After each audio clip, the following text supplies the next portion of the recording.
시사 안드로메다. 주파수 94.5MHz YTN 라디오 공식 팟캐스트 시사 안드로메다 41번째 방송 시작하겠습니다. 안녕하십니까. 저는 사회를 맡은 이동영 작가고요. 박지훈 변호사, 홍상희 기자 나오셨습니다. 어서 오십시오. 안녕하세요. 안녕하세요. 네, 활기찬 일주일 보내셨죠? 네, 활기찼습니다. 네. 그리고 또 만나니까 반갑네요. 네. 제가 퀴즈 하나 낼까 맞춰보실래요? 네네. 조국, 우병우 공통점 뭘까요? 서울대 민정수석. 그렇네요. 민정수석. 다 맞췄네요. 서울대 민정수석 또 있습니다. 조국 민정수석은 최연소 교수 타이틀. 맞습니다. 예. 우병우 전 민정수석은 최연소 검사. 그래서 말이죠. 소년급제라고 네, 그러죠? 소년급제라고 그러죠. 오늘 우리 방송에 초대되신 분도 최연소 타이틀이 하나 있습니다. 그러세요? 그리고 최연소. 이분도 민정수석 출신입니다. 오. 43살의 나이로 최연소 민정수석 타이틀에 오른 분. 와. 이분 참 인생 쉽게 사셨네. 잘 풀렸네. 아주 두루마리 화장실을 잘 풀렸어. 정말 빨리 그죠? 네. 네. 감이 아직 잘 안 오실 것 같은데. 모르겠어요. 네. 이렇게 말하면 알 것 같아요. 삼철 중에 한 명입니다. 알겠죠, 누군지. 알겠습니다. 예. 예. 자, 전해철 의원인데요. 네. 전해철 의원이 이제 내년 지방선거에서 경기도지사 후보로 맞아요. 민주당에 네. 자천이 좀 많은 것 같은데 거론 중인데, 그래서 오늘 시사 안드로메다에서 더불어민주당의 전해철 의원을 모시고 지방선거 출마에 대한 입장, 그밖에 전국 현안에 대한 다양한 의견을 한번 들어보도록 하겠습니다. 시사 안드로메다가 선정한 이번 주 최고의 안드로메다인은 바로 이분입니다. 더불어민주당 전해철 의원 나오셨습니다. 안녕하십니까? 반갑습니다. 오호. 예, 안녕하십니까? 와. 네. 소개 괜찮았죠? 예, 아주 분위기가 굉장히 밝네요. 그렇습니다. 네, 다른 프로보다. 네, 예. 최연소 민정수석 타이틀, 이거 앞으로도 깨지기 어려울 것 같은데요. 43살. 그렇습니다. 제가 당시에는 그 해방 이후에 해방 이후에 가장 젊은 43살로 이렇게 돼서 이제 기자분들이 많이 질문을 해서 어떻게 해서 되게 됐냐 그랬더니 사실 이거는 이제 정말 안 알려졌던 내용인데요. 당시 대변인이 현재 청와대에 있는 정태호 비서관입니다. 네. 그분이 이제 뭔가 설명을 해야 되는데 네. 설명할 거리가 마땅치 않으니까 갑자기 생각한 게 낭중지추다 이렇게 이야. 주머니 속에 송곳. 예. 튀어나왔다. 그러니까, 이야기한 것은 굉장히 능력 있는 분이다라고 이야기를 해야 되는데 이제 본인이 뭐 저를 능력 있다고 생각한 건 별로 아니고요. 뒤에 이야기 들었더니 뭔가 저를 설명하기 위해서 순간적으로 떠오른 단어가 낭중지추했다. 낭중지추 전해철 수석. 이야, 멋있습니다. 좋네요. 예. 그거 대통령이 직접 선택했을 거 아닙니까? 그렇죠. 그렇습니다. 예. 당시 노무현 대통령. 예, 그렇습니다. 어떻게 손바닥을 많이 비비셨습니까? 그것보다는 이제 노무현 대통령을 제가 변호사 때 모시고 있었거든요. 예. 그래서 이제 그런 인연이 예. 결국은 이제 제가 아주 젊은 나이에 민정수석까지 가지 않았나라고 생각을 합니다. 요즘 뭐 민정수석도 특히 지금 우병우 민정수석 때문에 민정수석에 대한 이미지라 그럴까요? 별로 좋지는 않은 것 같습니다. 권력에 뭐 호가호위하는 자리가 아니야 이런 얘기도 있고. 사실 제가 민정수석 할 때는 이제 주위에 이야기하면 예. 그 자리가 뭐 하는 자리인지 잘 몰랐습니다. 그렇죠. 그러다가 이제 이후에 그 KBS에서 5공화국 민정수석 한번 방영을 한 적이 있었거든요. 네. 그걸 보고 이제 사람들이 네 그런 일 하는 거냐라고 하다가 아무튼 이제 별로 모르다가 근래 우병우 전 민정수석이 이제 굉장히 화두가 되고 전 국민한테 알렸죠. 그러고 민정수석의 나서 직책을. 이제 네. 저보고 그 자리에 있었냐라고 새삼스럽게 10몇 년 전의 이야기를 다시 저한테 묻고 합니다. 근데 저희 나이 때 하신 거란 말이에요. 그렇죠. 그렇게 지금 저희 나이 무거운 때요? 자리를 네. 안 힘드셨어요? 힘든 것보다 사실 이제 저도 법조인 출신인데요. 네. 이제 민정수석이 그러니까 검찰 또 법원, 그렇죠. 뭐 감사원, 국세청 이런 일을 하고 있는데 제 고시 동기들, 연수원 동기가 이제 부장 정도 검사, 있겠네요. 부장판사 막 됐는데 네. 보통 이제 민정수석이 검찰총장이나 법무부 장관이나 이런 분들하고 이제 대화도 하고 네. 또 정책적 공유 업무를 하니까 사실 이제 그런 어려움은 좀 있었죠. 그러니까 지나치게 젊고 또 상대적으로 기수가 차이가 나다 보니까 약간 업무를 할 때는 그런 식의 좀 어려움이 있었는데 그래도 크게 힘들다고 생각하지 않았던 이유가 실제로는 이제 노무현 대통령께서 권력기관 제자리 찾기라는 것을 맞아요. 참여정부의 그렇죠. 주된 국정처라고 그랬거든요. 네. 그게 다른 게 아니라 힘이 있는 뭐 국세청이든 경찰이든 검찰이든 이런 데가 주어진 권한과 의무를 행사하면 된다라는 것이 이제 권력기관 제자리 찾기지 않습니까? 그런 면에서 제가 그 일을 하는 데 있어 나이는 아무런 제한도 되지 않았습니다. 그 외에 지난번 우병우 수석 시절에 국회에서 좀 불러라 민정수석을 비서실장한테 요구를 했는데 의원님 저희 때와 다릅니다. 불러도 안 옵니다. 이랬더라고요. 비서실장이 깜짝 놀랐는데 예전에는 뭐 어땠습니까? 당연히 비서실장이 더 높은 거 아니겠습니까? 그렇죠. 비서실장의 이야기를 드려야 되는 것 드려야 같고요. 되는데. 제가 이제 그때 국회에 출석을 했었습니다. 그런데 네. 이제 국회 출석을 해놓은 선례가 있기 때문에 이후에 이제 당시 자유한국당이나 새누리당에서 민정수석이 지금까지 관례적으로 안 나왔다라는 이야기를 별로 못했죠. 그 얘기를 하니까 이제 두 분의 민정수석이 나온 적이 있다. 두 사람. 그런데 한 분이 이제 문재인 대통령께서 민정수석 때 나오셨고 예. 그렇죠. 저도 민정수석 때 나가니까 선례를 만들어서 나간 건데 다만 이제 인사 검증이라든지 실제 인사 문제를 가지고 저는 민정수석에 나가는 거는 적절하지 않은데 정책에 대한 것을 질의한다 그러면 그건 국회 가서 당연히 이야기할 수 있지 않냐라고 생각합니다. 예. 자, 지금 전해철 의원을 우리 포탈에서 검색을 하면요. 연관 검색어로 뭐가 이상한 뜨는지, 사람이 떠요. 뭐가 뜨는지 알아요? 아니 두 사람 매치가 전혀 안 되는데 네. 이재명 경기도지사가 뜹니다. 그 연관 검색어 왜 뜨지? 왜 뭐 떠요? 한판 싸웠어요? 두 분 뭐 어떤 관계가 있나요? 일단 저는 이제 경기도지사 후보로 많이 거론을 되고 있고요. 예. 그래서 자천 타천. 예, 네. 자천도 좀 많이 있죠. 네, 자천도 좀 있죠. 예. 예, 일단은 1월 초중순에 네. 최종 결정을 네. 해서 경기도지사 출마 여부를 결정하려고 하고 있습니다. 다른 걸 떠서 경기도가 1,300만 인구에 네. 31개 시군이거든요. 네. 정말 방대한 경기도인데 그럼 서울보다 인구가 더 많죠. 그렇습니다. 그런데 이제 지금까지 보면 경기도를 책임지는 경기도지사가 도정에 몰입하거나 몰두하기보다는 좀 네. 정치적인 입지를 위해서 경기도에서 해오지 않았나라는 그렇죠. 생각이 들거든요. 사실 경기도가 남과 북 굉장히 이질스러운 조건과 여건이 있어서 네. 많은 정책을 해야 됨에도 불구하고 보통의 경우에 저도 안산에서 이제 재선을 하고 있습니다만 경기도에 무슨 정책이 있는지에 대해서 별로 모르거든요, 도민이. 그만큼 경기도 도정에 공백이 있지 않았나 생각을 또 근데 하고요. 경기도지사 후보로 나오신다는 얘기는 한참 가을부터 나왔는데 이렇게 장고 1월까지 장고하시는 이유는 또 뭘까? 제가 이제 아무튼 나오게 된다면 여러 가지 여건이 잘 맞아야 된다고 생각합니다. 물론 이제 경선에서 이겨야 되고 또 본선에서도 이겨야 되는 여건도 있습니다만은 지금 경기도의 어떤 분이 좀 적합하게 잘 할 수 있을까 생각을 하고 특히 이번 지방선거 같은 경우에는 문재인 정부의 성공을 위해서 굉장히 중요합니다. 지금 현재 70%의 지지율을 갖고 있지만 예. 이 지지율이 계속 이어가야만이 여러 가지 계획적인 일들이 잘 돼야 수가 있고요. 또 하나는 문재인 정부, 문재인 대통령께서 이야기하는 것에 굉장히 중요한 한 축이 분권입니다.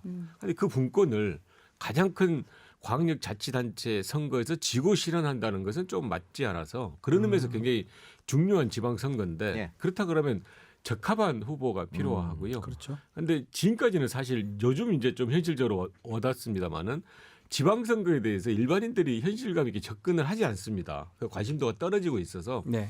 좀 더 많은 분들의 좋은 이야기도 듣고 또 음. 필요한 일을 하기 위해서 좀 시간이 걸렸다라고 알겠습니다. 자, 말씀드립니다. 그렇다면 이재명 시장하고 이제 건곤일척의 한 판을 붙어야 그렇죠. 되는데 두 분 사이 친한가? 민병 출신 아닙니까 두 분 다? 예, 민변이고 나이는 제가 한 살이 많아서 아. 사석에서는 저보고 형님이라고 네. 이야기하고요. 고시는 그 어. 이재명 변호사도 빨리 이제 됐죠? 저보다 1년 빠르게 네. 돼 있습니다. 자, 그런데 어쨌든 인지도 면에서는 이 시장이 좀 앞서는 것 같아요. 그렇죠. 대통령도 한번 나갔었고. 그래서 만약에 경선을 하게 되면 뭐 국민 경선 이번에도 할 거 아니겠습니까? 일단 현재 다음 단계에 있는 이제 반반, 경선 반반. 룰은요. 네. 그러니까 일반 시민이 50% 그리고 당원이 50% 그렇죠. 이렇게 되어 있어서 그렇게 하면 일반 여론조사를 하든 뭐 일반 시민 투표를 하든 이재명 시장이 앞설 거고 다만 이 권리당원 투표에서는 또 의원님이 전해철 의원이 나을지 앞선다. 싶은데요? 예. 또 문심이 나에게 있다. 뭐 또 이렇게 나가면 훨씬 네. 앞서지 않 그런 어떤 이야기 좀 많거든요. 자신은 있습니까? 혹시 나간다면? 아니 어떻게 일반 시민한테는 제가 진다고 오. 생각하십니까? 이야. 그렇죠. 워낙 죄송합니다. 이 시장님이 예. 방송 활동도 많이 하시고 대선 때도 나오셨으니까 그런데 다른 방송사에서 이렇게 말씀하시더라고요. 인터뷰에서 안정도나 정책에 있어서는 내가 자신 있다. 네. 지금의 인지도는 저는 얼마든지 극복 가능하다고 네. 생각합니다. 말씀드린 대로 아직 현실감 있게 지방선거를 보고 있지 않아서요. 현재 인지도가 바로 지지도로 이어지는 아. 것은 저는 아니라고 생각을 해서 그렇죠. 50% 어느 쪽도 제가 나가게 된다면 자신이 있고요. 물론 이제 뒤쪽에 아무래도 당에 관련되는 분들은 그냥 우연히 뭐 당심이 아니고요. 지난 5월에 있었던 대선 그리고 작년에 제가 이제 최고위원 하면서 도당위원장 할 때 실제 경기도에 있는 60개 지역위원회 많은 분들을 만나고 또 대선 과정에서는 직접 가서 유세하고 해서 예. 그분들이 이제 저에 대해서 상대적으로 좀 호응도가 높다라는 면이거든요. 아무튼 제 개인으로 자랑을 하자면 저는 어느 쪽 50%도 밀리지 않을 자신이 있다. 알겠습니다. 근데 저 이 얘기를 자꾸 이재명 시장 얘기를 왜 하냐면 본선보다도 예선이 더 힘들 것 같아서 지금 한번 계속 여쭤봤고요. 만약에 예선을 무사 통과해서 본선을 가면 이제 뭐 현역 지사인 남경필 지사하고 또 붙을 가망성이 높잖아요. 그렇죠. 가능성이. 두 사람이 싸움이 그리고 될 이런 수 얘기도 있죠. 있어요. 자유한국당에서 후보를 내지 않고 남지사가 혼자 나온다. 그래서 보수 연합 이런 얘기도 있거든요. 중도 보수 연합이죠. 그렇게 연합하면 국민의당에도 만약에 후보를 그렇죠. 내지 않는다 그러면 그렇게 해서 진보 보수 1대1로 싸우면 꼭 민주당이 유리한 게 아니다 이런 얘기도 있는데 그 구도는 어떻게 생각하세요? 그렇습니다. 그러니까 지금까지 약 20년 동안 사실 세 분의 우리 당에서 대통령이 나오셨는데도 불구하고 20년 동안 경기도 지사 선거는 계속 졌습니다. 한 번도 못 이겼죠. 그렇습니다. 예. 그 이유가 이 지형 자체가 경기도의 지형 자체가 저희들한테 유리한 건 아니거든요. 사실 직전에 경기도 지사 말고는 굉장히 많은 차이로 졌습니다. 네. 그만큼 경기도 자체가 저희 민주당이 유리한 것은 아니어서 말씀하신 대로 또 1대1 구도가 되면 어떻게 될지 모른다라고 이제 생각할 수도 있고요. 그렇지만 또 한편으로 보면 지난 5월 대선의 경우에는 압도적으로 이겼습니다. 그러니까 경기도에서 2012년도에는 문재인 후보가 8만 6천 표를 당시 박근혜 후보에게 졌거든요. 예. 그래서 이제 전국에서 졌었는데 이번 5월 대선 같은 경우에는 150만 표를 경기도에서 이겨서 실제 경기도 61개 선거구에서 5개 지역을 제외하고는 모든 선거구에서 다 이겼거든요. 그렇죠. 그런 걸 보면 또 저희들이 본선에서 이번에는, 굉장히 네. 이길 수 있지 않을까라고 그래요. 생각합니다. 그 방금 말씀하신 권리당원 뭐 선거나 일반 여론조사나 일반 국민투표 다 이길 자신이 있다. 이재명 시장이 얼마나 있으면 나오거든요 이 방송에. 그렇죠. 똑같이 한번 그대로 한번 질문하고요. 네, 물어보고 대답이 어떤지 한번 들어보도록 일단 하겠습니다. 대답한 다음에는 제가 이렇게 말했다고 꼭 전해 주십시오. 알겠습니다. 예. 자, 뭐 이제 출사표 아닌 출사표를 던지신 거잖아요. 뭐 본격적으로 아마 1월 달부터 말씀을 하실 걸로 예. 보이는데 그래서 우리 전해철 의원님의 프로필을 제가 좀 준비를 해봤습니다. 아, 요거 인지도 올리는데 좋아요. 요거. 청취자들이 좀 들으라고 뭐 택시 운전하시는 분들이 많이 듣습니다. 맞아요. 우리 방송 네, 많이 듣죠. 예. 돌리겠습니다. 전해철 1962년 5월 18일입니다. 5.18 오. 5월 18일 전라남도 목포에서 출생이 됐습니다. 출생이 호남인데 고등학교 때부터 경상남도 마산에서 아이고. 다녔습니다.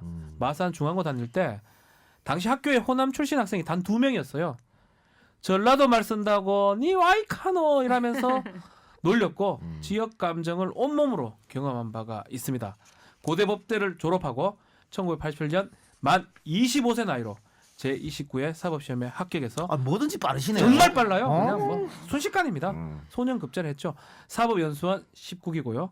1993년 변호사 개업을 합니다. 안산에서 법무법인 해마루 개업을 하는데 이 나중에 노무현 전 대통령이 부산에서 서울로 올라와서 해마루에 합류를 하는 아, 그 이게- 해마루입니다. 이게 노 대통령이랑 첫 인연이라고 보면 됩니까? 그렇습니다. 96년. 그 후에 96년부터 민변 민주사회를 위한 변호사 모임의 대표 변호사로 활동을 하고요. 2002년 노무현 전 대통령이 새천년 민주당의 대통령 후보로 선출된 뒤에 지방선거에서 패배하면서 위기를 맞자 이 전해철 의원이 법조계 내에서 노무현 지지선언을 주도하면서 이때 정치에 발을 들여놓게 됩니다. 이후 참여정부 출범 2년 차인 2004년 민정비서관으로 청와대에 입성했지만 43세 아주 젊은 나이에 전현직 통틀어 최연소 민정수석이 되고요. 우병우는 뭐 빠른 것 같지만 5살이나 빨리 됐습니다. 사실 알고 보면. 네. 참여정부 임기 종료 2개월을 앞둔 2007년 12월 말에 18대 총선 출마를 위해서 사표를 제출하고 했지만 낙방을 했습니다. 그 후에 19대 20대에서 안산시 상록구 갑 국회의원 선거에 당선이 되고 2012년 민주통합당 BBK 진상조사위원회 위원, 정봉주 구명위원회 위원, 국회 민간인 불법사찰 국정조사 특위 위원, 또 세월호 특조위 위원 등을 지냈습니다. 예. 여기 정봉주 그 얘기 하려고 위원회 그 특사 특사 어떻게 됩니까? 12월 크리스마스 특사 정봉주 좀 해줘야 되는 거 아니야 이게 있던데 어떻게 생각하세요? 그 전에 잘 그 제 프로필 말씀해 주신 게 잘 들었는데 하나만 이제 틀렸습니다. 틀린 거는 죄송합니다. 제가 민주사회를 위한 변호사 모임의 대표는 아니고요. 네. 예, 거의 소속으로 노동위원장, 언론위원장 그 설정 했다. 넘어가지 그랬어요. 아유, 우리가 좀 그래도 띄워주려고. 제가 허위 경력으로 아니요. 해서 느낌상 대표하는 변호사, 민변을 대표하는 변호사 아, 그 뜻으로 네. 제가 한 겁니다. 누가 네. 직책을 주지는 않았지만. 네, 알겠습니다. 제 느낌의 대표하는 변호사. 대표 변호사 맞습니다. 예. 그 정봉주 전 의원에 대해서 이제 당시 BBK 사건의 실체를 밝히기 위해서 그런 여러 가지 위원회를 했고요. 그러면 그 실체를 밝히는 데는 누가 뭐라 해도 정봉주 전 의원이 가장 큰 역할을 했다고 생각을 합니다. 그런 이야기들 많이 했음에도 불구하고 이제 공직선거법상 허위사실로 해서 사실 이례적이죠. 네. 실형을 실형 나온 받고 건요? 또 그 실형 동안을 하루도 빼놓지 만기입니다. 않고 다 예. 이제 만기 출소하는 아주 정치적인 제가 보기에는 정치적인 탄압을 받다고 생각을 하고요. 이제 근래 이 BBK와 또 다스에 대해서 모든 지금 국민들이 이야기하는 게 다스 누구 거? 누구 거 이렇게 이야기하지 않습니까? 그걸 사실 단초를 만들어 놓고 이어가게 했던 게 정봉주 전 의원이고 지금 밝혀지고 있는 그렇죠. 다스의 실소유자나 이런 부분에 대해서는 당시 정봉주 전 의원이 다 이야기를 했던 거거든요. 네. 그렇다 그러면 이제 정봉주 전 의원에 대해서는 충분히 사면을 할 만한 여건이 돼 있는 거 아니냐라는 생각에서 얼마 전에도 이제 정봉주 전 의원의 사면을 촉구하는 또는 탄원하는 서명을 저희들이 했습니다. 네. 현재 20대 국회의원들이 저도 뭐 개인적으로 당연히 정봉주 전 의원은 사면되어야 된다 생각을 하고 있습니다만은 지금 이제 현재 청와대에 여러 가지 원칙이 있지 않습니까? 네. 저도 옛날에 사면을 주무수석으로 이제 해봤었는데요. 그러면 이제 이 사면의 정책 기조가 뭐냐, 어떤 기조화에서 하냐 이런 걸 이제 결정을 해야 되는데 현재는 이제 문재인 대통령께서 좀 민생 중심으로 하겠다고 이제 이야기를 하셔서 네. 이제 그런 원칙에 얼마나 부합하냐가 문제가 있지만 그래도 불구하고 저는 정봉주 전 의원의 사면은 꼭 이루어져야 된다. 전해철 의원을 모시고 정봉주 전 의원 이야기를 왜 하냐면 여러분 내일 방송에 정봉주 전 의원이 출연합니다. 얘기할 겁니다. 예, 예고입니다. 얘기할 겁니다. 네. 그 사법시험 87년에 합격을 했잖아요. 87년이 우리 민주화에서 아주 의미 있는 해인데 그래서 그때 합격을 해서 이 사실은 임관도 가능했음에도 불구하고 해마루라는 노동자를 위한 그런 변론을 하게 된 겁니까? 법무법인을 만들어서? 예, 저희들이 이제 연수원에 들어가서 이제 시험에 합격하고 연수원에 들어갔을 때부터 끊임없는 부채 의식은 있었죠. 그러니까 아주 제가 81학번이니까요. 네. 81년도부터 정말 치열하지 않았습니까? 그때 광주 민주화 운동이 일어나고 많은 분들의 희생이 계속 이어지고 있을 때 그 고시 내지 사법 시험을 공부한다는 것은 저로서는 굉장히 그 죄송스러운 마음이 있었고 그 죄송스러운 마음이 이제 연수원 때 저희들이 학회를 만든다든지 나름 법조에 있어서 어떤 일을 해야 될 것인가 어떻게 사회에 대해서 봉사 또 해야 될 것인가를 많이 고민하게 만들어서 이후에 이제 제가 군 병역 의무를 마친 다음에는 아주 자연스럽게 이제 민변 활동을 하면서 사회에서 제가 할 수 있는 일을 찾았고 이제 그걸 실천하고자 노력을 했었습니다. 노무현 전 대통령을 만나신 게 앞서 박 변호사가 얘기했듯이 해마루에 오셔서 이제 합류를 하시게 되면서 아시게 되셨는데 그때 이렇게 첫 만남이 어떠셨어요? 큰 인상을 받으셨나요? 그때 이제 노무현 대통령께서는 그 전에 법무부인 부산에 계셨죠. 네. 법무부인 부산에 계실 때 지금 현 문재인 대통령과 같이 있었죠. 하시면서 그때 이제 민변이 지금처럼 몇백 명 되지는 않고요. 뭐 이제 몇십 명의 민변 구성원 변호사가 있을 때 부산에서는 그 문재인 변호사님이 민변에 주된 활동을 했고 제가 이제 소속돼 있는 해마루도 서울에서 굉장히 많은 활동을 하는 그 해마루의 소속 변호사분들이 있었죠. 그래서 이제 노무현 당시 이제 노무현 전 의원께서 부산에서 서울로 옮기시면서 어느 사무실에 과연 적절할까라고 이제 생각하시다가 제 해마루를 택해서 배선을 이제 그 당시 이제 노무현 전 의원 대통령 뵙게 됐는데 이미 그 노무현 대통령께서는 청문회 스타였습니다. 아, 그렇죠. 당시에는 이미 그래서 이제 많이 알려져 있는 상태인데 그래도 불구하고 이제 제가 그냥 이렇게 스치면서 만났던 것과 다르게 사실 이제 같이 계속 생활을 같이 하니까요. 뭐 하루 종일 같이 있기도 하고 또 뭐 사건을 같이 하고도 하면서 훨씬 가까이 노무현 대통령을 뵐 수 있었고 또 많은 걸 배울 수 있었어요. 뭐 일화 좀 이제껏 공개 안 했던 노 전 대통령 일화 좀 하나 살짝 그냥 막 재밌는 거 하나 뭐 없습니까? 뭐 재밌다기보다는요. 아무튼 노무현 대통령께서는 굉장히 역사를 중요시해서 이제 역사 의식을 강조하시고 네. 또 하나는 이 정치를 굉장히 강조했습니다. 예. 그러니까 정치의 중요성을 굉장히 이렇게 많이 말씀하셨는데 이제 보통의 경우에 이전에 이제 박근혜 전 대통령은 보니까 그 참모들하고 그런 자리가 별로 없다고 하지만 노무현 대통령께서는 이제 약정이 돼 있는 어떤 오찬이라든지 만찬 이런 게 취소되면 수시로 이제 참모들을 이렇게 갑자기 보고 이제 식사하면서 이렇게 이야기를 하시는데 그 참모 중에 한 분이 조금 정치를 폄하하는 그러니까 또는 정치가 그렇지 않습니까? 모욕론이 될 수도 있고 그렇죠. 또 약간의 포퓰리즘 그런 이야기를 했다가 사실 노무현 대통령께서 이렇게 참모를 질책하는 경우는 거의 없거든요. 짜증도 잘 안 내십니다. 그런데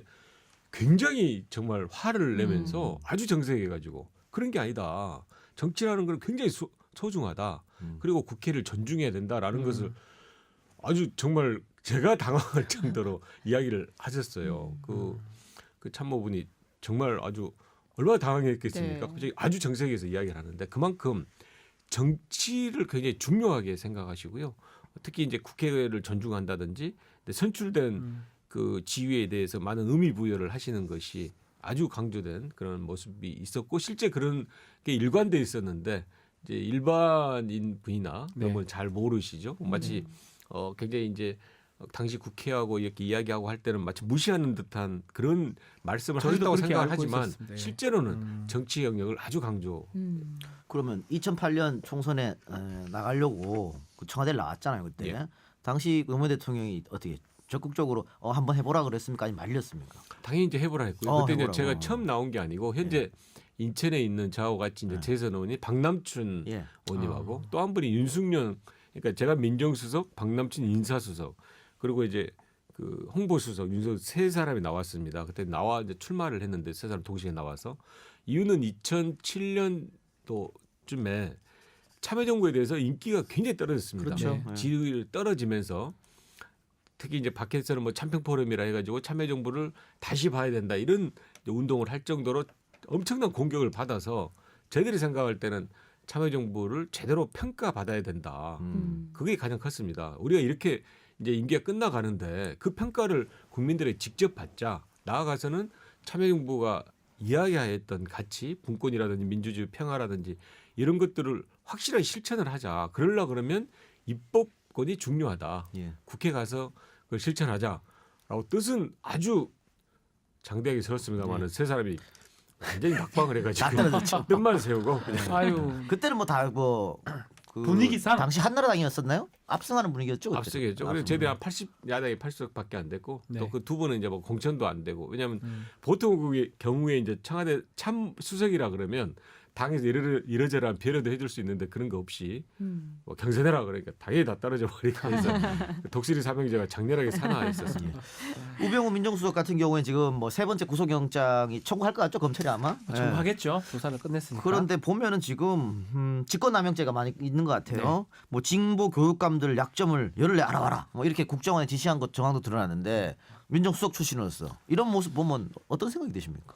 일단 민정수석의 업무가 이제 권력기관하면 좀 그렇지만 이제 그와 힘 있는 기관을 대상으로 해서 업무 협조도 하고 여러 가지 정책을 통할하고 있지 않습니까? 이제 그런 면에서 민정수석의 업무가 중요한데 지금 우병우 전 수석의 현재 혐의를 보면 그 권한을 철저히 남용했다고 네. 볼 수가 그렇죠? 있습니다. 네. 그러니까 예를 들어 문체부 소속 공무원이나 공정거래 소속 공무원에 대한 부당 인사 조치를 요구했다는 게 혐의지 않습니까? 네. 그리고 정실 인사를 또 요구했고 미르재단이나 K스포츠 재단 관련해서 진상을 은폐했다든지 직무유기를 했다든지 이런 일들이 고유의 민정수석의 업무를 남용해서 저질렀기 때문에 굉장히 사실 그 혐의 자체가 굉장히 막중하다. 그러니까 막중한 권한을 준 것을 정말 일탈해서 남용했기 때문에 저는 정말 그런 일들은 해서는 안 될 그런 것들을 저질렀다라고 생각을 자, 합니다. 물론 이제 구체적인 내용은 앞으로 수사와 재판 과정에서 밝혀지지 않겠습니까? 그럼 어차피 전 의원도 민정수석 해봤잖아요. 민정수석도 해보셨고 법률가니까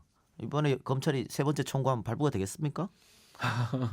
발부 여부를 떠나서 저희들은 맞춰주세요. 아니, 그냥 하나 엄정한 찍어- 수사를 해야 된다고 생각합니다. 그럼 언론적인 얘기 하시라고 모신 거 아니고 맞춰주세요. 맞춰줬으면 저는 발부될 거라고 생각이 드는데 어떻게 생각하십니까? 죄송합니다. 예, 한번 보시죠 뭐. 자, 그래서 저희가 준비했습니다. 내가 민정수석을 해봐서 아는데 예. 좀 속마음을 제가 질문을 좀 드려보겠습니다. 부담 없이 답변해 주셔도 됩니다. 예. 백방준 전 특별감찰 간보의 증언에 따르면 그 우전수석 그 공판에서 얘기를 좀 했습니다. 우전수석 그 우병우죠. 현장 수사를 실시했을 때 어떤 일이 있었냐 합니까? 현장 조사로 딱 갔는데 30분이 딱 지나자마자 윤장석 전 민정비서관이 전화 걸어서 아니 뭐 하냐고라고 항의했다 그러고요. 비슷한 시각에 경찰청의 감사 담당관실에서 전화가 왔다 그럽니다. 이거 뭐 시작하자마자 아마 보안이 유지가 됐을 걸로 보이는데 30여 분 만에 민정수석실 경찰청에서 전화 왔다. 이거 민정수석실에서 경찰 고위 간부한테 다 직접 연락한 거 맞죠? 해봤습니까? 아닙니다. 이러면 됩니까? 이러면 됩니까? 일단 이러면 안 되죠. 이것도 말씀해 권력 남용 뭐 이렇게 볼 수 있겠네요. 아니면 우병우를 지키기 위해서 여러 사람들이 움직였다 이렇게도 볼 수 있겠고. 이제 민정수석실에 있으면서요 끊임없이 이런 그 유혹 네. 또 그렇게 하고자 하는 것이 생깁니다. 있을 것 왜냐하면 같아요. 아까 말씀드린 대로 같이 일하는 분들이 다 그런 기관에서 파견 나온 분들이거든요. 뭐 경찰에서 상당 부분 총경 이상급이 와 있고 또 국정원도 와 있고 국세청도 와 있고 검찰에서도 또 검사들도 있고 하니까 네. 바로 이렇게 하고 싶은 욕구가 늘 생기는데 그런 걸 절제하는 것이 저는 아무튼 필요한 일이다 생각합니다. 자, 두 번째 이석수 전 감찰관이 이제 우병우 수석 전 수석을 감찰 대상으로 지적을 하니까 형 어디 아파? 선배 어디 아파? 이런 말을 했다는데 여기서 어디 아파는 질병으로 인한 아픔이 정말 아니고 건강을 걱정하는 그게 아니고요. 정신이 어떻게 된 거 너 아니야? 제정신이 이런 뜻이거든요. 돌았나? 니 뭐하는데 형 돌았나 이런 뜻인데 특별감찰관 이 청와대를 조사한 특별감찰관도 무력화시키는 민정수석의 권력은 무소불위의 권력입니까? 그러니까 이 특별감찰관은 대통령 직속이잖아요. 그렇죠. 이거. 그렇습니다. 그런데 어떻게 민정수석이 이렇게 하죠? 그러니까 이제 독립되게 했고 그게 이제 특별감찰관의 취지인데 아까 제가 말씀드린 대로 그 이야기를 하고 싶은 욕구가 굉장히 생긴 것을 자제해야 된다고 하지 않았습니까? 네. 그 욕구 중에 하나가 또 뭐냐면 직접 하고 싶은 겁니다. 사실 직접 하는 게 가장 강력한 빠르죠. 효과가 있잖아요. 하면 안 되잖아요. 하면 안 되죠. 더욱 예를 들어서 그걸 조사하는 대상자라든지 또 조사를 하고 있다든지 이렇게 하면 그 사람한테는 해서는 안 되고 특히 이제 수사 같은 경우 재판 같은 경우 그걸 직접 하면 안 되는 건데 그렇죠. 그걸 이제 억제하지 못한 그런 잘못이 있다고 생각합니다. 자, 세 번째 최순실, 우병우, 추명으로 이어지는 이제 삼각 커넥션이 드러나고 있습니다. 민정수석이 대통령 비서실세도 모른다. 최순실 몰랐다 이렇게 하는데 이 말이 됩니까? 저는 이거는 확실히 아닌 것 같아요. 왜냐하면 당시 정윤의 문건 수사가 있지 않았습니까? 네. 당시에 보면 이미 그 정윤의 문건 수사를 하면서 관련자들이 그 경찰에서 오신 분들이 이야기를 했어요. 권력의 실세는 누구다 이야기를 했는데 그렇죠. 그것은 그 경찰이 이야기할 정도면 이미 많이 회자됐다는 이야기인데 그런 내용을 민정수석실이 몰랐다? 그러니까 어디까지 알았냐가 문제인 거지 그렇죠. 몰랐다는 것은 저는 전혀 말 믿기 자체가 안 어렵습니다. 된다. 자, 마지막으로 합법적 권한은 확실하게 분명히 쓰고 권력의 위세는 부리지 않겠다. 누군지 알겠죠? 조국 수석인데요. 왜 본인보다 잘하는 것 같아요. 몇 점 정도?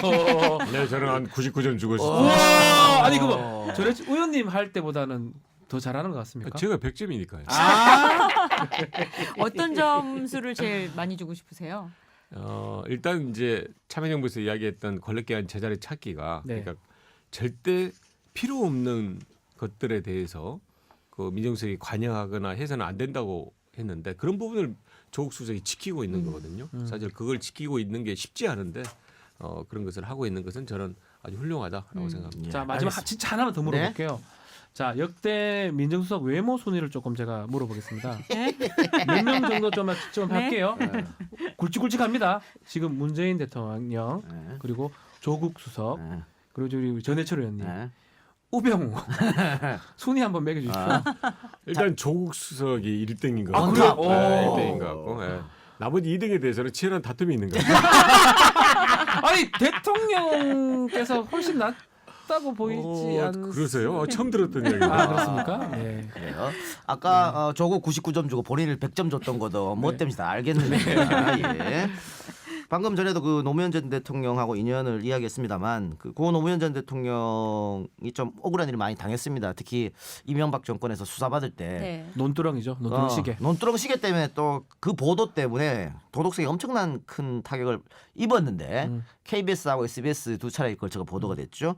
근데 지금 진상 조사를 아마 하고 있는 걸로 알고 있어요. 결론이 명확하게 나오지가 않고 있어요. 조사 이해가 안 결과가 되네요. 나왔는데 음. 당시 사장 보도국장 SBS 조사 거부로 명확한 결론이 나오지 그렇죠. 못했어요. 어쨌든 국정원 발의한 것만 확인했죠. 그 정도만 확인됐죠. 국정원 개혁위원회가 지난 10월에 논두렁 시계 보도가 국정원의 지침에 따른 것이라고 밝혔고요.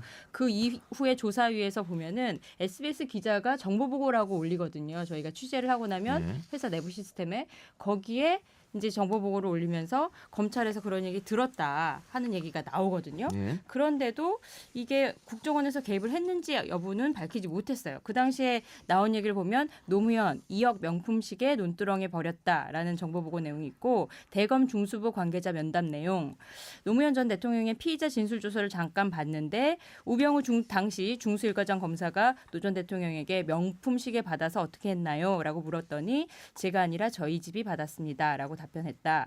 또 시계를 어떻게 하셨습니까? 물었는데 저희 집사람이 갖고 있다가 박연차 전 태광실업 회장이 구속되자 봉하마을 논두렁에 버렸다고 합니다. 라고 말했다고 합니다. 이런 걸 이제 정보 보고를 하고 기사를 쓴 건데 이 출처나 이런 것들을 언론사에서 몰랐다? 잘 이상하지. 모르겠어요. 근데 어쨌든 국정원에서는 국정원 발의라고 얘기했고 그렇죠. 또 지금 미국 가 있는 그분, 이인규도 본인도 국정원에서 사람이 와갖고 자기는 이 얘기 모른다. 했다라고 얘기를 했습니다. 혼냈다 그렇죠? 그러잖아요. 자기는. 예. 이런 걸 하면 어떻게 합니까? 아, 이러면 혼냈다고 전혀 하는데 안 되잖아요. 이 보도 나오고 이랬을 때 굉장히 그 안타까웠을 것 같아요. 전 의원 같은 경우에는. 예, 제가 당시 이제 그 노무현 대통령 변호인으로 참여를 했죠. 그러니까 조사 받으실 때 또 대검에서 실제 이제 가서 조사 받으실 때 저하고 이제 문재인 대통령이 변호인으로 참여하면서 쭉 옆에 이제 대통령을 모시고 있었고 그런 면에서 이제 굉장히 아무튼 결과는 이제 참담하게 합니다만은 당시에 이제 가장 그 화도 나고 또 저들이 아주 분통을 터뜨렸던 것이 아주 폄훼하고 폄하하는 그런 보도였습니다. 그렇죠. 그렇게 하다 보니까 저희들을 좀 지켜줘야 될 또 저희들이 우군이라고 생각했던 언론이나 함께했던 분들마저 이제 손가락질을 하기도 하고 과도한 비난 비판을 했었거든요. 근데 그 중에 하나가 아무튼 검찰에서 확인되지 않는 사실들이 끊임없이 피의 사실 공표가 됐었습니다. 그 대표적인 게 이제 논두렁 시계인 거거든요. 그러니까 당시에 이제 노 대통령이 이제 아무튼 여러 가지로 힘드실 때인데 주말이 되면 그 사자 앞에 그 논에 수십 명, 때로는 100명 이상이 내려옵니다. 내려와서 시계를 찾는다고 무슨 그 막 시위처럼 하면서 악을 막 쓰고 했거든요. 그걸 보고 있는 저희들은 정말 그 뭐 화가 난 이상의 아무튼 참담함을 느꼈는데 그래서 저희들이 이제 당시에 그 대검 중수부에 있는 수사 책임자들에게 항의를 했죠. 왜 이야기가 된 것도 아닌데 이렇게 피의 사실 공표를 해서 과도하게 전직 대통령에 대해서 모욕을 하느냐라고 수없이 이야기도 하고 항의를 했지만 자기들이 무슨 잘못된 사람을 찾겠다. 그때 무슨 빨대 이야기도 나오고 그랬죠. 하면서도 결국은 아무런 결론을 내리질 못했는데 그 대표적인 게 이제 논두렁 시계였거든요. 그런데 이번에 이제 제들의 그 당시 정말 억울했고 그 좀 화가 났던 그런 것들이 일정 부분 좀 밝혀졌다고 생각을 합니다. 국정원 개혁 TF에서 그러니까 기본적으로 국정원의 간부가 검찰을 찾아가서 고가 시계를 활용하여 노 대통령에 대해서 아주 심한 모욕을 느끼고 또 폄훼하는 여론을 조성해야 된다라는 것을 이야기했다는 거거든요. 그리고 거기에 대해서 그걸 듣고 나서 어떻게 행동했냐는 것은 지금 당시에 대검 중수부에 있는 분들하고 진위 공방을 하고 있지 않습니까? 그렇죠. 그와 또 별개로 언론사에 대해서도 그 노 전 대통령에 대해서 시계 포함해서 굉장히 폄하하는 보도를 해줄 것을 요청하고 그 보도 요청 대가까지 줬다는 그런 부당함을 국정원 개혁 TF에서는 사실을 찾았거든요. 물론 그 이상의 것에 대해서는 앞으로 검찰 조사에서 밝혀져야 된다고 생각을 합니다만은 아무튼 당시에 그 피해 사실 공표라는 위법 행위에 의해서 노 대통령을 폄훼하고 폄하했던 그런 부분에 대해서는 저희들이 정말 억울하기도 하고 많이 그 피해를 당했는데 그 실체적 진실은 저는 밝혀져야 된다고 생각하고요. 나아가서 이런 과거에 잘못된 것들을 이제 밝히자. 그 도대체 경위가 뭐냐. 예를 들면 그 당시 수사에 대해서도 박연차 회장에 대한 수사 국세청 조사가 상당히 문제가 있었다는 게 국세청 개혁 TF에서 밝혀지지 나오고 않았습니까? 있죠. 예. 그래서 왜 그렇게 그와 같은 국세청 조사가 이루어졌냐라는 것에 상당한 의구심과 의아심이 있어서 필요한 조사를 해야 된다. 그렇죠. 감사하고 있는 국세청 내부에서 이런 이야기를 하고 있는데 저는 이런 잘못된 것들에 대해서 또 우리 의혹을 사고 있는 것들에 대해서 밝혀야 되는 게 제대로 된 대한민국으로 가는 것이고 그 적폐 청산하자는 것을 정치보복이다라는 프레임으로 이렇게 방어하거나 또 그걸 이렇게 이야기하고 있는 것은 저는 정말 적절하지 않다. 그런 걸 잘 밝히는 것이 저는 새로운 대한민국을 갈 수 있는 길이다라고 생각합니다. 적폐청산 지금 말씀하셨는데 일전에 문무일 총장이 적폐청산 수사 주요 수사는 연내에 마무리하겠다 이렇게 말했는데 이 같은 발언 적절한지 또 이 수사 가이드라인인지 또 청와대나 또 여권 의견은 또 어떤지 궁금합니다. 일단 이제 이후에 그 보도 나오는 것이나 또 청와대하고 이렇게 이야기를 하는 거 보면 좀 빠른 수사, 네. 신속한 수사를 강조하기 위해서 그랬다라고 이제 이야기를 하기 때문에 저는 이제 크게 그 발언이 뭐 잘못됐다거나 우려는 하지 않습니다만은 다만 그렇게 우리 문무일 총장의 발언이 자칫 이 적폐청산을 해야 될 그 의미를 축소하거나 또 이것의 엄중함을 좀 이렇게 소홀히 하는 것이라 그러면 또 그럴 우려가 있다 그러면 저는 그것은 문제가 있다고 생각합니다. 그래서 지금 수사를 하는 것은 어떤 시한을 정해가지고 수사를 할 수 있는 것은 전혀 아니고요. 그 수사의 종결점이라는 것은 수사를 하는 검사들이 사건의 경위 실체 파악을 확실하게 했을 때 그 수사의 종결점이 오는 거지. 그걸 지금 시한을 정해놓고 하는 것은 아까 말씀드린 대로 자칫 이 수사에 대해서 나쁜 영향을 줄 수도 있고 또 과도한 잘못된 프레임으로 이렇게 공격을 하고 있는 그런 것에 힘을 실어줄 수가 있어서 아무튼 저는 우려와 좀 기우가 있는 발언이다라고 생각합니다. 근데 현실적으로요. 만약에 기한이 없이 1월, 2월, 3월 만약에 계속해서 수사가 들어간다면 지방선거 코앞인데 전 정부 인사들의 잘못된 거 자꾸 도출하고 이렇게 하면은 그것도 좀 정치적으로 문제가 되지 않을까요?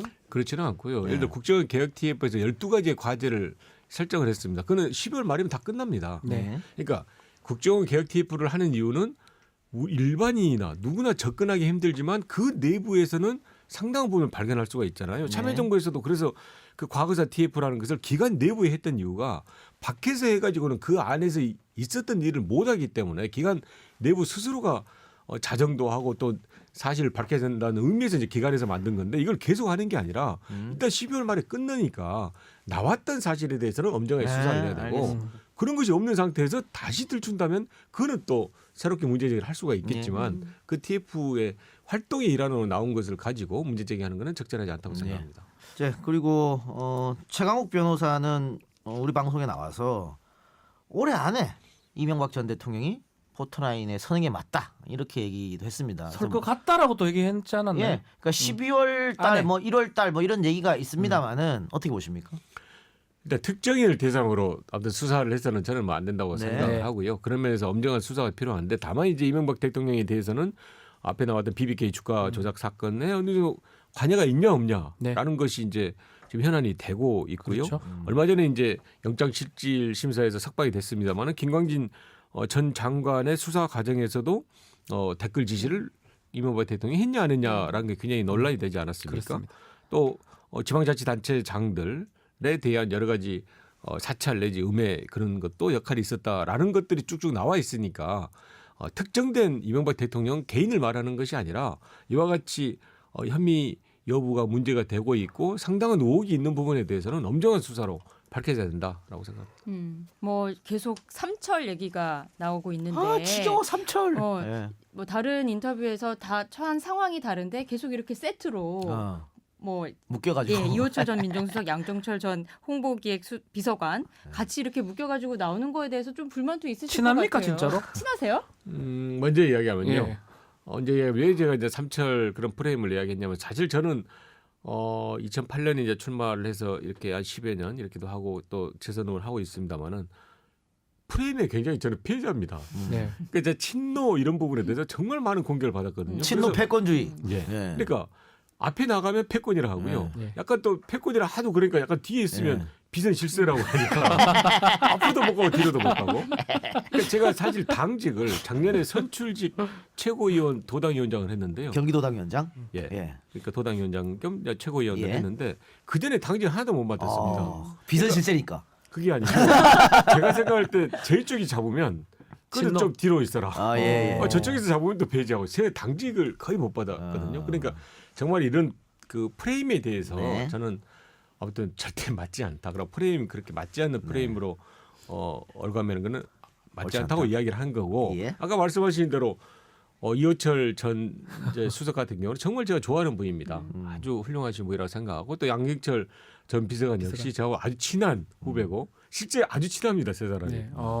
그래서 이제 하도 삼철이라 해서 좀 우리 친하지 말까라고까지 이야기를 했는데 아시다시피 이제 이호철 전 수석 같은 경우는 참여정부에서 노무현 대통령인가 아주 각별하기도 하고 특별하게 관계에 의해서 노무현 대통령을 모셨고요. 모든 걸 헌신하면서 저는 모셨다고 생각합니다. 그리고 양정철 전 비서관의 경우에도 참여정부에서도 당연히 일을 했지만 특히 문재인 대통령 곁에서 네. 많은 부분은 필요한 일을 하는 그런 역할을 했기 때문에 저는 아주 두 분이 소중하다고 생각하는데. 최근에도 교류하세요? 가끔 만나시고? 예, 예. 아 근데 삼철로 이렇게 묶여 다녔는데 뭐 이호철은 물론이고 양정철 전 비서관 같은 경우에도 문재인 정권 탄생하고 이제 나는 이제 할 일이 없다 외국 이러면서 가고 외국으로 외국하고 뭐 그렇게 하여튼 야인 생활을 많이 하신 것 같은데 우리 전 의원님은 계속 국회에 계시고 최고위원도 하고 너무 혼자 따뜻한 데 있었던 거 아닙니까?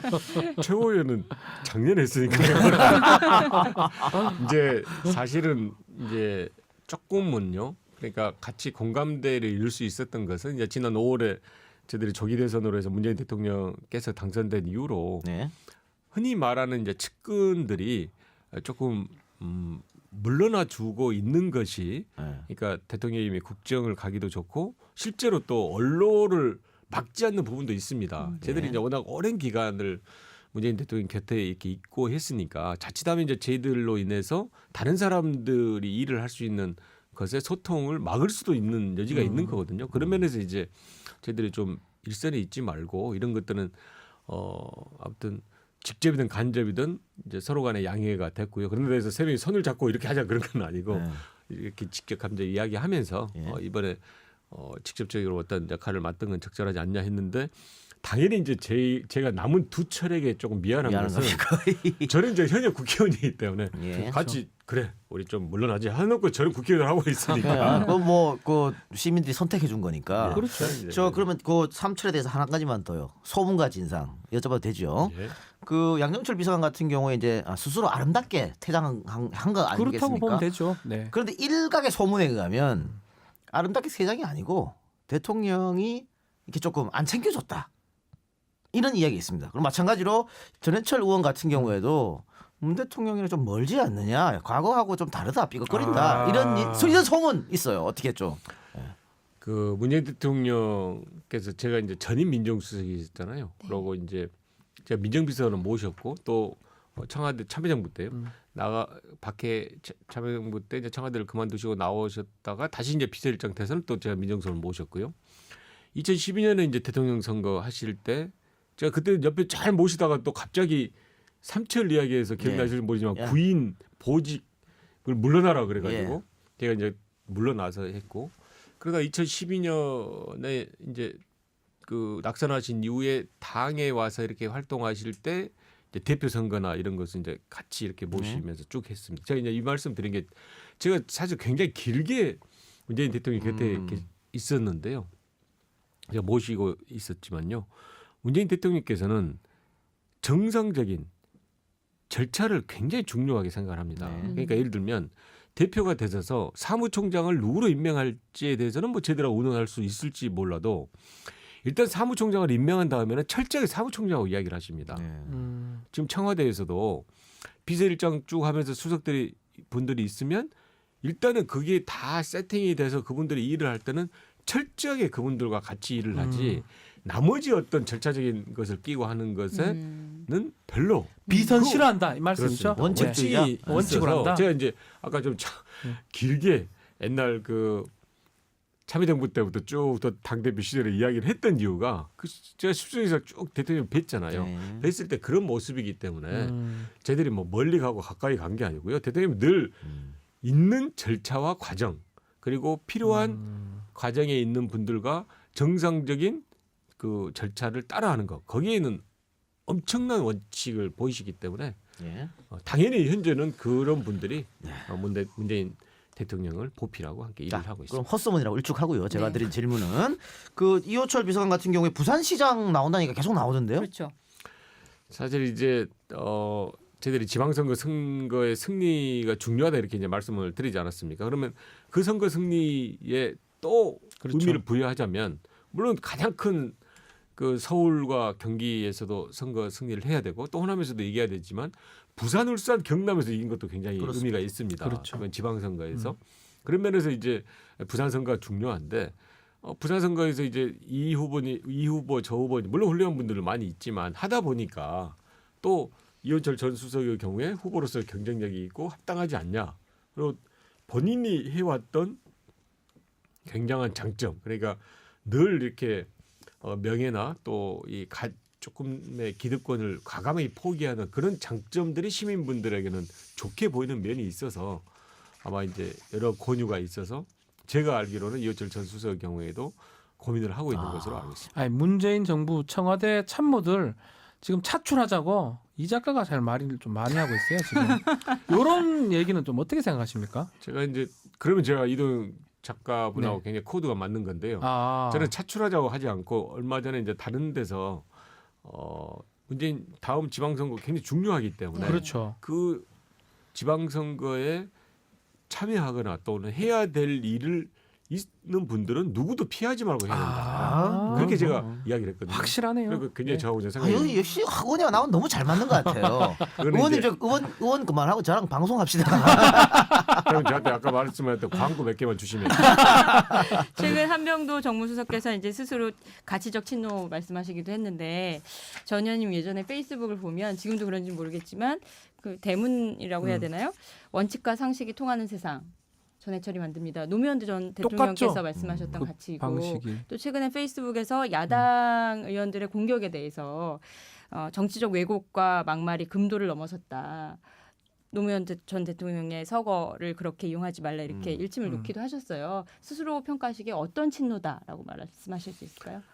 그러니까 이제 친노를 공격할 때 패권이라고 이야기하지 않습니까? 그 패권이라는 것은 사실 패거리들이 모여서 권력을 추구한다는 것이거든요. 그렇죠. 그렇게는 해서는 안 된다. 그러니까 공천을 받기 위해서나 아니면 당의 권력을 위한거나 어떤 다른 이득을 얻기 위해서 친노라고 뭉쳐서는 되지 않고 노무현 대통령과 참여정부가 이야기했던 가치를 실현하기 위한 저는 친노가 필요하다. 그래서 저는 확실한 친노입니다라고 이야기를 합니다. 그럼 그 가치라면 뭐 민주주의라든지 또 평화라든지 남북 평화의 문제라든지 보편적 인권의 문제 그런 부분 분권의 문제라든지 등등을 실현하기 위해서 정치를 한다라는 것은 저는 뭐 자랑스럽게 이야기를 할 필요가 있고 또 해왔기 때문에 그런 면에서 가치로서의 친노는 저는 늘 네. 해왔고 거기에 어떤 공격이나 조금의 불이익이 있어도 그는 해 나갈 거다라고 이제 이야기를 했고요. 그런 면에서 저는 뭐 그걸 지키고자 노력하고 있습니다. 알겠습니다. 뭐 얘기 나눈 중에 어느덧 마칠 시간 다 됐습니다. 뭐 시간이 금방 그러니까요. 흘러가 금방 버렸어요. 가네요. 네.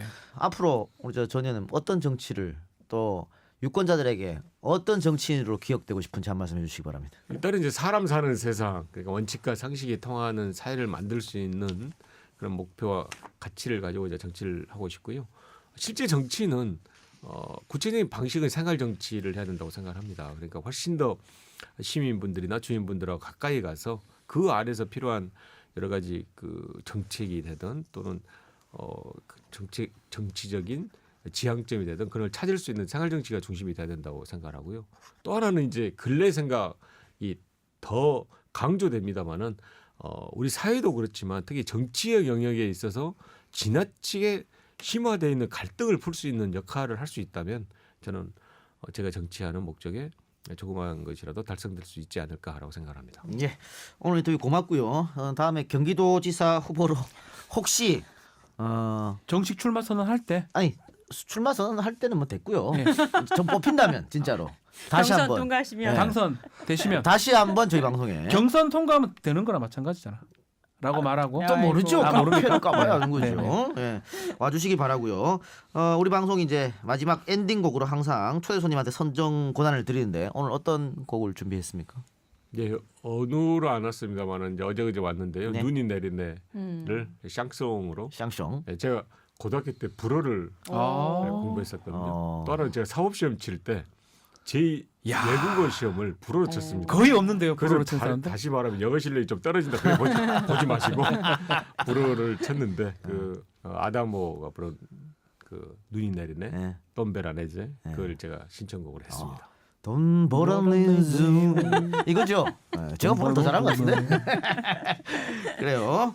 그러면은 전해철 의원이 선정해주신 아다모 누리 내리네 이 곡을 들으면서 저희는 물러가도록 하겠습니다. 그러나 그 라디오 버전은 여기서 끝이지만 팟캐스트 버전은 계속 이어지니까요. 더 듣고 싶으신 분은 팟캐스트 버전으로 넘어오시길 바라겠습니다. 자, 남은 주말 잘 보내시고요. 저희는 내일 뵙기죠. 자, 내일 뵙겠습니다. 들어주셔서 대단히 감사합니다. 감사합니다. 고맙습니다.